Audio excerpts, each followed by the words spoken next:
welcome to my third Q&A video. Let's get right into it. Question number 1 by Christopher from Denmark. What is the best way to maintain muscle if getting sick?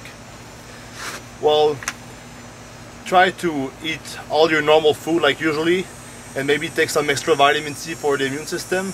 And if you like vomit or something, maybe take Intra-A because it has a lot of electrolytes like calcium, potassium, sodium and magnesium to help like restore all the electrolytes. But me personally, I still go train even if I'm sick, but I'm like never sick. So alright, question number 2 by Animal Hamed.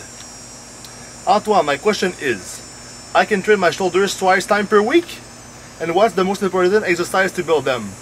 I don't suggest training them twice per week because you already use shoulders on the chest when you do the presses, on the back when you do the back, and even on like arms like barbell curls, you use shoulders almost all the time. So doing them twice a week will be overtraining. And on my other videos, I said side laterals were my favorite, but make sure that you work, let's say, your weakest head of the shoulders first into your workout with all your energy. So maybe what you need to do is start with your rear delts, then go on to your side delts, then finish with the front delt with some presses at the end. Number 3 by Barbell Maniac. Do you use creatine? Do you cycle it? I do use creatine, but only in the off season. Pre-contest, I don't use it. Just give me a break. And off season, I like to use it to improve my workouts. And I usually take it either from shock therapy pre-workout or from either lava or torrent post-workout. So that's what I use. Okay, number 4 by Universal Rep. Antoine, I hear you like lava. What is it about lava that you like? It's mainly because it's more complete as a post-workout because it has like the carbs, 32 grams of carbs per 2.5 scoops, 22 grams of protein for the same serving, has some niacin in there, some sodium, potassium, electrolytes to restore the electrolytes, and it even has creatine, glutamine and taurine. But I don't only use this post-workout in the off-season. I also add orange BCAA stack and some extra glutamine. If I feel I need more carbs, I even add like Carb Max to it too, to make like a super huge post-workout shake. Okay, number 5 by Greg Long.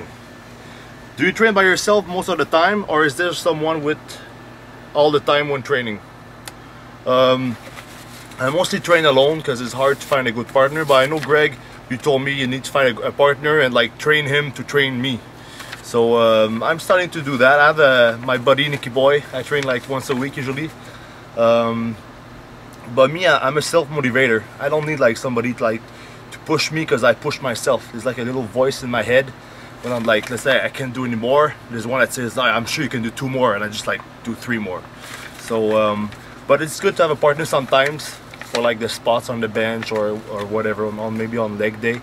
But me, I always train alone except with Nick. Alright, number 6 by Porterhouse from Denver, Colorado. What's your cardio like in the off-season compared to pre-contest? Off-season, I do between 1 and 3 sessions a week, mostly treadmill, incline walking for like 20 minutes post-workout. And pre-contest, like right now, it's 30 minutes of a stationary bike before breakfast, and I do 20 to 30 minutes step mill after working out. And it's probably going to increase soon to maybe at the 8 weeks mark to 45 in the morning on the bike and 45 step mill. That's going to be painful, but I want to be shredded, so I'll do it. I don't care. Alright, that was the Q&A for today. Thank you for listening, and make sure to log on universalusa.com if you have any questions. Find the thread and ask them, and I'll answer. We need something more. We need a 24-hour-a-day police officer.